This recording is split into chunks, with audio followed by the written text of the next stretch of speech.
Inilah Injil suci menurut Lukas. Pada suatu ketika, Yesus bersabda kepada murid-muridnya, sebagaimana halnya pada zaman Nuh, demikian pula kelak pada hari Anak Manusia. Pada zaman Nuh itu orang-orang makan dan minum, kawin dan dikawinkan, sampai pada hari Nuh masuk ke dalam bahtera. Lalu datanglah air bah dan membinasakan mereka semua. Demikian pula yang terjadi pada zaman Lot. Mereka makan dan minum, membeli dan menjual, menanam dan membangun, sampai pada hari Lot keluar dari Sodom. Lalu turunlah hujan api dan belerang dari langit dan membinasakan mereka semua. Demikianlah halnya kelak pada hari Anak Manusia menyatakan diri. Pada hari itu, barang siapa sedang ada di peranginan di atas rumah, janganlah ia turun untuk mengambil barang-barang di dalam rumah. Demikian pula yang sedang berada di ladang, janganlah ia pulang.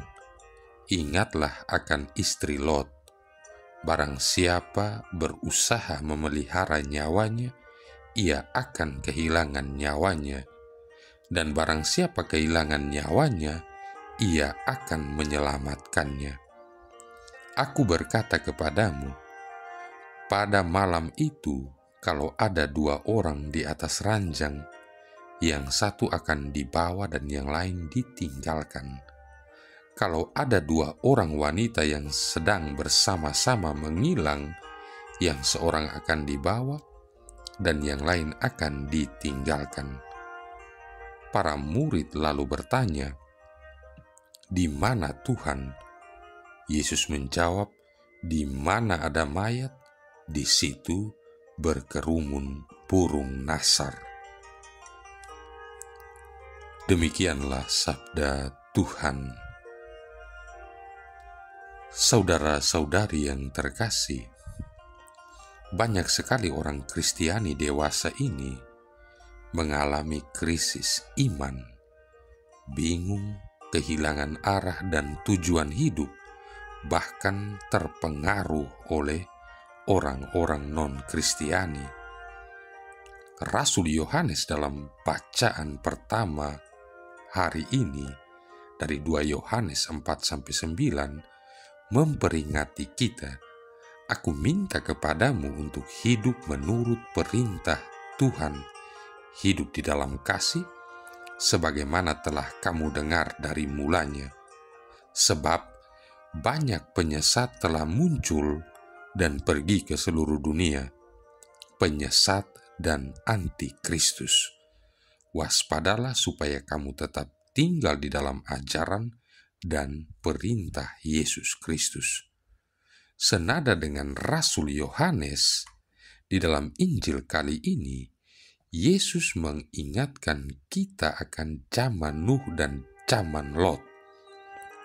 Pada zaman Nuh, kejahatan manusia merajalela, pesta, pora, dan segala kecenderungan hati manusia pada zaman itu adalah untuk membuat kejahatan semata-mata.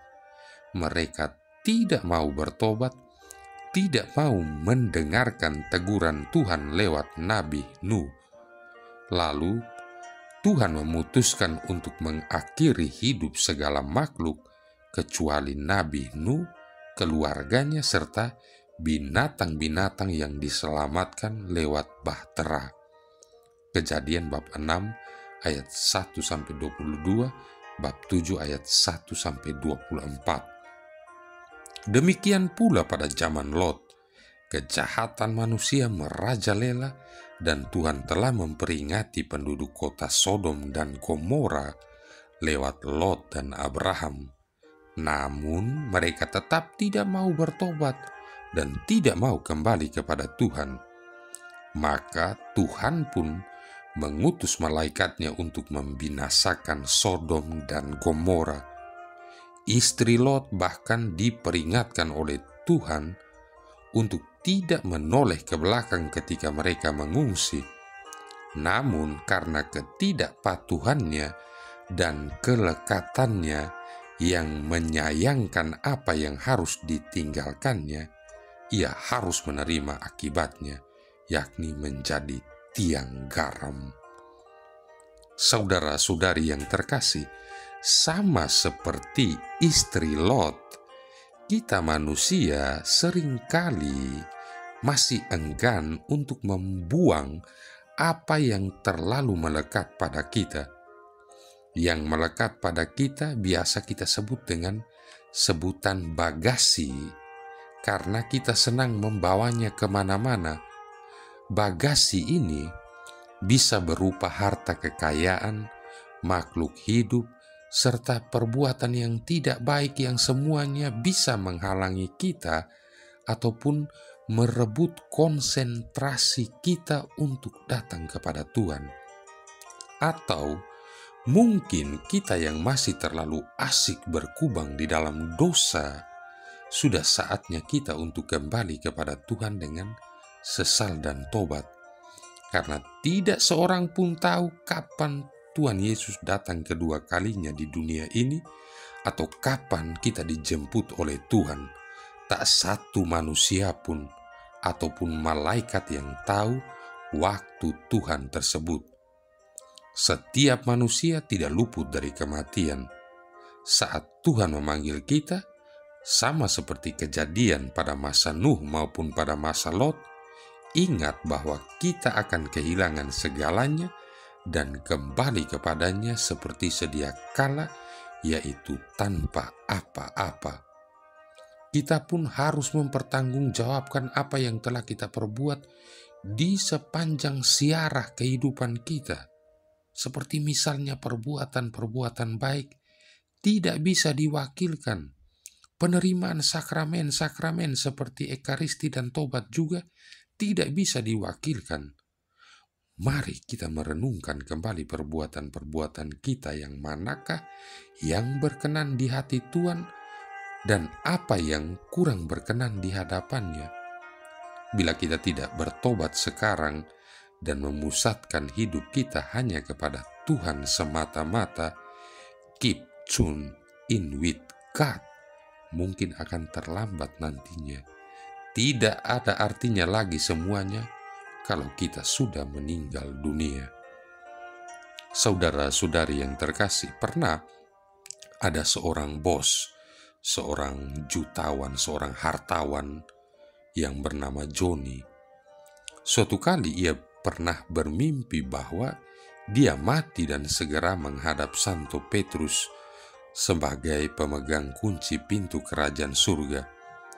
Lalu Santo Petrus mengajaknya masuk serta mendampingi dia melewati sebuah jalan yang mulus, dan dilihatnya bahwa rata-rata hampir semua rumah yang ada di situ sungguh megah dan sungguh mewah. Ketika ia melihat salah satu rumah di tengah-tengah kompleks perumahan yang sangat indah, dia bertanya kepada Santo Petrus perihal siapa pemilik rumah itu. Santo Petrus pun menjawab, "Itu adalah rumah tinggal dari karyawan Anda."